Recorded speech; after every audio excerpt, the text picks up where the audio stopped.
¿Qué tal, familia? ¿Cómo estamos? Bueno, hoy quiero hablaros un poquito de uno de los aspectos que a mí me interesa bastante y encima todos mis pacientes me suelen preguntar sobre ello, que son los tiempos de recuperación. Julio, ¿cuándo voy a estar listo para poder volver a jugar a fútbol? Julio, siempre están ahí siempre con lo mismo. ¿Cuándo voy a? ¿Cuándo voy a? Bien, los tiempos de recuperación. La fisioterapia, uno de los beneficios que yo siempre gritaré a los cuatro vientos, es que permite acelerar el proceso. Obviamente, si hay una lesión como tal, los tiempos a nivel fisiológico, es decir, si yo, por ejemplo, me lesiono un tobillo, un esguince, por ejemplo, el ligamento tiene X tiempo, esto está estudiado a nivel de evidencia científica, a nivel de biología, que tiene unos tiempos. Vamos a poner, por ejemplo, 2 semanas. Bien, lo que hace la fisioterapia es que llegues a esas 2 semanas, pero realmente como si no hubieras tenido esa lesión, o incluso con el ligamento mucho más fuerte de antes de la lesión. Esa es la clave del éxito completamente, siempre. ¿Qué es lo que pasa? Que a veces, si no se tiene el profesional adecuado o se desconocen ciertas medidas que hay que utilizar en base a las diferentes fases en las que te encuentres en la lesión, sé que esto es un poquito igual complicado, luego os voy a poner un ejemplo que lo vais a entender súper sencillo. Cuando tú no entiendes qué medidas tomar en determinados puntos, pues puede que ese proceso, en vez de acelerarlo, se ralentice. Y os voy a poner un ejemplo porque me ocurrió ayer.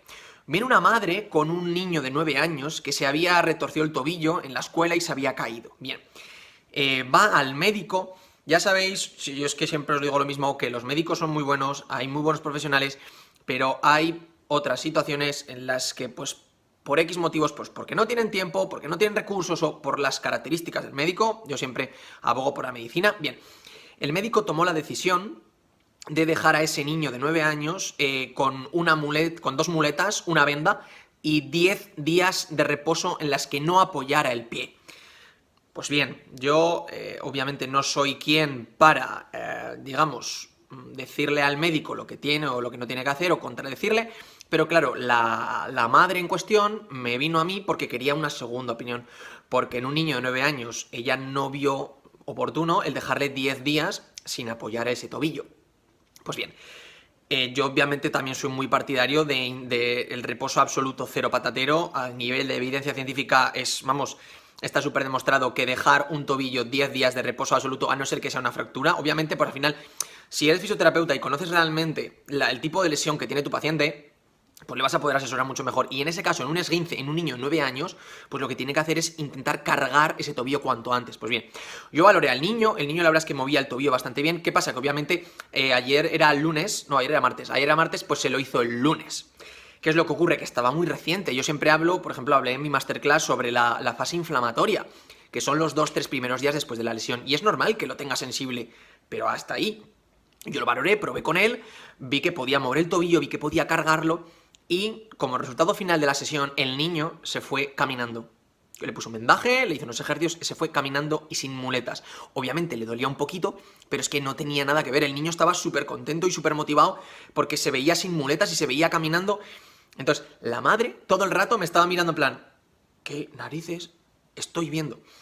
¿Por qué? Porque es que al final, si no se conoce realmente la fisioterapia y lo que puede hacer, es que yo lo veo todos los días. Por eso la madre estaba flipando. E incluso esto es súper gracioso porque después de terminada la consulta, se fue la madre y la escuché cómo llamaba a su marido a propósito y le dice, cariño, que el niño ha salido andando.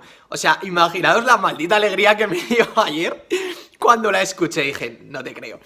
Por eso al final es que siempre digo que es que la fisioterapia puede ayudar muchísimo, es una herramienta brutal si se utiliza bien. Si el fisioterapeuta tiene esos conocimientos, pues realmente puede cambiar vidas. Puede hacer que una lesión que en teoría son 2 semanas como mucho, con ese tipo de medidas, pues puede demorarse muchísimo más. Y un niño, después de 10 días sin apoyar el pie, cuesta muchísimo más que recuperar. Entonces, yo no estoy en contra de los médicos ni mucho menos, pero al final hay ciertos aspectos o ciertas lesiones que igual el médico de familia pues no llega. Yo lo entiendo, al final es un señor que tiene que saber muy poquito de muchísimos ámbitos. Entonces, por eso está la fisioterapia, por eso voy a pregonar a los 4 vientos que ayudamos muchísimo contra las lesiones, contra los dolores, que cambiamos vidas. Entonces, espero que os haya ayudado, familia. Si realmente tenéis una lesión o un dolor, acudir a vuestro fisioterapeuta, que os va a ayudar muchísimo, os va a explicar qué medidas tenéis que tomar. Yo siempre lo digo, la batalla contra el dolor o contra las lesiones, si tienes a tu fisioterapeuta que te guía y que te acompaña y que te asesora, está ganada. está ganada, porque tienes ahí una persona que sabe de lo que habla, que ha pasado por esa situación. Y nada, familia, espero que os haya ayudado. Un súper fuerte abrazo.